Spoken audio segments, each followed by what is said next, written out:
എന്നാ തിരക്കടാ ഇവിടൊക്കെ എന്താ സംഭവം നിങ്ങൾക്ക് ആർക്കെങ്കിലും അറിയോ? സോ എപ്പോഴും ഇരിക്കും എല്ലാരും. ഇന്ന് നമ്മുടെ ക്ലാസ്സിന് പോണ്. ഷിബുടനും കെ പി ബൈ ഉണ്ട്. ഓല് ബസ്സിന് ഞാൻ നിഹാൽക്കാനപ്പോ കെ പി ബൈക്ക് ട്യൂഷൻ ഉണ്ടായി. ചെക്കനാണ് കള്ളത്തരം കാട്ടി ബൈ ഉത്തർന്നു. ആരാടാ വരുന്നത്? എടാ റസൽ ചെയ്യാറ്. റസലാണ് നന്മ വരാ. ഷേടാ നമ്മൾ അതേ ഡ്രസ് കോഡ് തന്നെ ചെക്കൻ ഇട്ടത്. അതുകൊണ്ട് തന്നെ ആ വാക്കുകൾ തിരിച്ചെടുക്കും നമ്മള്. എടേ നിഹാലിക്കയും ഇന്നെന്താടാ ബ്ലാക്ക് ഡേയോ? ഒന്നും മര്യാദ ഇടാൻ പറ്റാത്ത അവസ്ഥയുള്ളത് റബ്ബേ. ഞങ്ങൾ ഏതായാലും ക്ലാസ്സിലും എത്തിയപ്പോ തന്നെ ഫോൺ കുത്തിച്ചു. നോക്കണ്ട, അത് ഞാൻ തന്നെയാണ്. CCTV നിരീക്ഷണത്തിലാണ് നിങ്ങൾ എന്ന് പറയണമെന്നൊക്കെ ഉണ്ട്. പക്ഷെ ഇത് വർക്കിംഗ് അല്ല. ഇന്നലെ ഒരു റീൽ ഉണ്ട് നമ്മള്. 4-ാം തീയതി ഓപ്പണിംഗ് ഉണ്ട്. ഫുൾ ഓഫറാണ് കൊടുക്കുന്നത്. ക്ലാസ് കഴിഞ്ഞാൽ ഞങ്ങളായിട്ട് ഇറങ്ങുക. എന്തൊരു ബ്ലോക്കാണ് ഇവിടേക്ക്. ഷോപ്പിന് മുന്നിൽ കൂടെ എത്തി നമ്മള്. ഇവിടെയാണ് ഗാനമേളക്ക് നടക്കുന്നുണ്ട്. എങ്ങനെയൊക്കെയെന്നോ അതിനുള്ളിൽ കയറിയതേ ഓർമ്മയുള്ളൂ. തിരിച്ചു വരാൻ കച്ചണ്ടേ. ഇവിടെ നിഹാലിക്കാന്റെ കസിൻ അടക്കം ബ്ലാക്കടാ. ഇനി നമ്മ വീട്ടിലോട്ട് പോവാ. നിഹാലിക്ക് ഇനി കോഴിക്കോട് വരെ പോവാണ്. അതുകൊണ്ട് തന്നെ ബസ്സിനാണ് പോണത്. നാട്ടിൽ കൂടെ എത്തിയപ്പോ തന്നെ വീട്ടിൽ പോയി ഡ്രസ്സ് മാറ്റി വീണ്ടും ഇറങ്ങി. ഇനി നമ്മൾ പഴയ ഷോപ്പിലോട്ട് തന്നെ. കാരൊക്കെ കിച്ചൺ സർവീസ് തന്നെ. വീട്ടിലെ സ്റ്റോവ് ഒന്ന് കിടന്നു. അതേപോലെ കുക്കർ നന്നാക്കാണ്ട് അവിടെ പോയി ഞാൻ തന്നെ നന്നാക്കി. സുബേറാക്കും ജെല്ലിക്കാക്കും ഇവിടെ ഉണ്ട്. ഇവിടെ തെൻബിറാക്കിയോ ഇത്ര ആടാ അവിടൊക്കെ. ഏതായാലും നമ്മൾ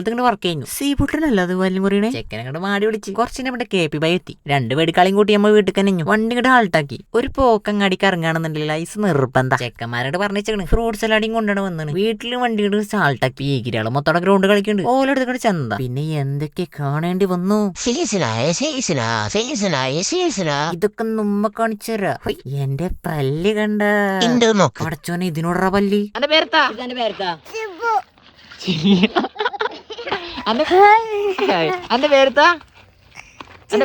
ചിബുവോ? അപ്പൊ നോക്കേ